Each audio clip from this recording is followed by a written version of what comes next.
आता पुढच्या 5 मिनिटात टॉप 20 घडामोडींचा घेऊयात नॉनस्टॉप आढावा। राज्य सरकारच्या कर्मचाऱ्यांना 1 जानेवारी 2016 पासूनच 7व्या वेतन आयोगाचा लाभ मिळणार आहे। मुख्यमंत्री देवेंद्र फडणवीस यांनी या संदर्भात आश्वासन दिलं।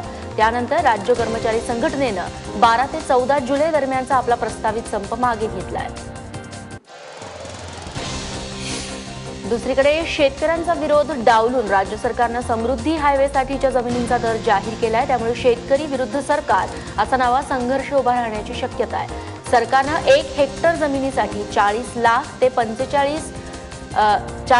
जास्तीत जास्त 85 लाखांचा दर जाहीर केलेला आहे।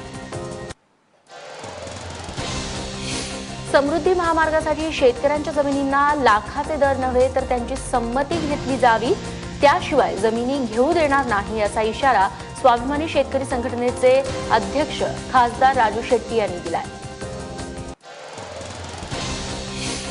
किसान मुक्ती यात्रेवरती निघालेल्या खासदार राजू शेट्टींचं काल इंदोरमध्ये भय्यूजी महाराजांनी स्वागत केलं।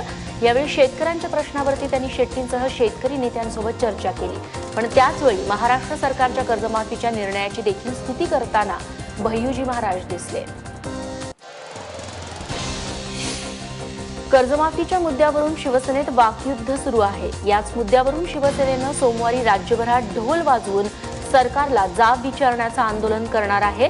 पण शिवसेनेनं ढोल वाजवण्यापेक्षा सरकारला वाजवावं, आम्ही त्यांच्या सोबत असू असा सल्ला आमदार बच्चू कडू यांनी दिलाय। ते काल कोल्हापुरात बोलत होते।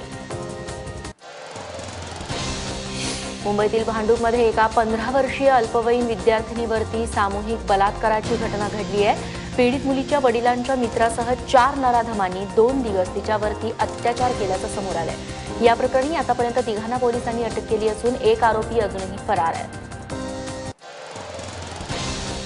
मुख्यमंत्री देवेंद्र फडणवीस पुन्हा एकदा हेलिकॉप्टर प्रवासादरम्यान थोडक्यात बचावले। अलिबागमधील कार्यक्रम आटोपून देवेंद्र फडणवीस आणि विनोद तावडे मुंबईला परतण्यासाठी हेलिकॉप्टरमध्ये बसायला निघाले। मात्र मुख्यमंत्री बसण्यापूर्वीच फॅन सुरू झाला आणि हेलिकॉप्टरनं टेक ऑफ घ्यायला सुरुवात केली। हेलिकॉप्टरचा फॅन मुख्यमंत्र्यांच्या डोक्याला लागण्यापूर्वीच सुरक्षा रक्षकांनी त्यांना बाजूला सारल्यामुळे मोठा अनर्थ टळला। भारत आणि चीनमध्ये सध्या सुरू असलेल्या सिक्कीम सीमेच्या वादावरून भारताचे पंतप्रधान नरेंद्र मोदी आणि चीनचे राष्ट्राध्यक्ष शी जिनपिंग यांच्यात सुरुवातीला भेट होणार नाही अशी चर्चा होती। मात्र काल G20 शिखर परिषदेमध्ये दोन्ही नेत्यांनी एकमेकांची भेट घेऊन वेगवेगळ्या विषयांवरती चर्चा सुद्धा केली। बँक खातेदारांना सुरक्षित ऑनलाईन व्यवहार करता यावेत यासाठी रिझर्व्ह बँक ऑफ इंडियानं नवीन नियमावली जाहीर केली आहे। तुमच्या बँक अकाउंटचा वापर करून गैरव्यवहार करण्यात आले तर तुम्हाला 3 दिवसात बँकेला माहिती देणं बंधनकारक असणार आहे। 3 दिवसांच्या मुदतीत तुम्ही तक्रार केली तर 10 दिवसांच्या आत तुम्हाला गेलेले पैसे परत मिळतील। IIT आणि NIT या महाविद्यालयातील इंजिनिअरिंगच्या प्रवेशाला सर्वोच्च न्यायालयानं स्थगिती दिली आहे।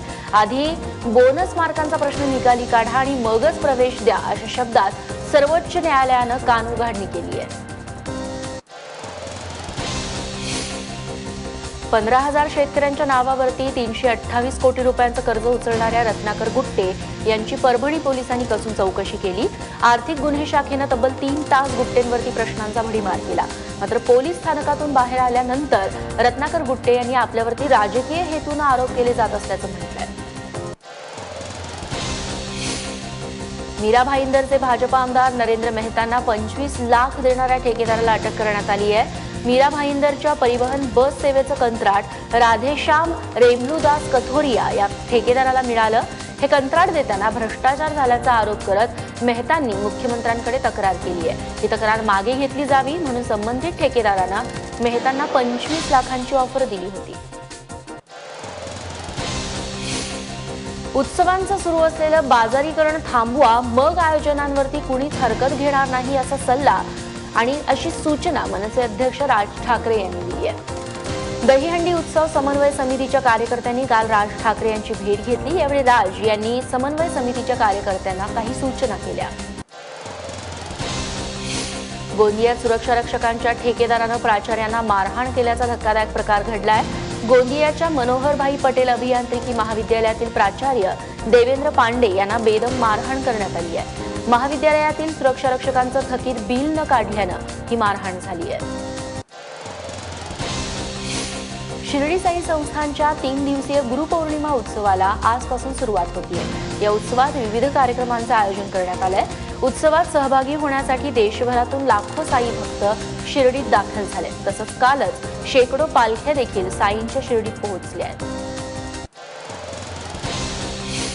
हिंदू सरकार सिनेमावरून दिग्दर्शक मधुर भांडारकरांवरती सध्या जोरदार टीका केली जाते आहे। या सिनेमातून गांधी घराण्याची बदनामी केली गेली असल्याचा आरोप करत काही काँग्रेस नेत्यांकडून धमक्या दिल्या जात असल्याचा आरोप हिंदू सरकारचा दिग्दर्शक मधुर भांडारकर यांनी केला आहे।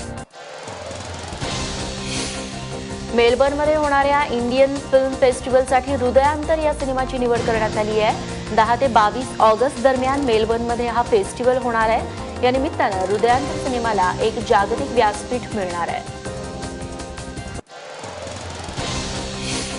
अभिनेता सौरभ गोखलेची सोनी टीव्हीवरच्या पेशवा बाजीराव या मालिकेत लवकरच एंट्री होणार आहे। या मालिकेत तो बाजीराव पेशवे यांच्या भावाची म्हणजेच चिमणाजी साहेब यांची भूमिका साकारणार आहे। सौरभनं फेसबुकवरून छोट्या चिमणाजी सोबतचा फोटो पोस्ट करून या संबंधीची माहिती दिली आहे। अभिनेता सुशांत सिंग राजपूतच्या चंदा मामा दूर के या सिनेमाची सध्या कमालीची उत्सुकता आहे। या सिनेमात तो अंतराळवीराची भूमिका साकारणार आहे। या सिनेमाच्या तयारीसाठी सुशांत चक्क नासाला भेट देणार आहे। नासामध्ये सुशांतचं खास ट्रेनिंग होणार आहे। त्यानंतरच या सिनेमाच्या शूटिंगला सुरुवात होईल। कपूर कुटुंबाचं बॉलिवूडशी खूप जुनं नातं आहे। नव्या पिढीतील करिश्मा, करीना, रणबीर यांच्यानंतर आणखी एक वारसदार आता बॉलिवूडमध्ये एंट्री घ्यायला सज्ज आहे। यशराज फिल्म्सच्या आगामी चित्रपटातून आदर जैन बॉलिवूडमध्ये पदार्पण करतोय।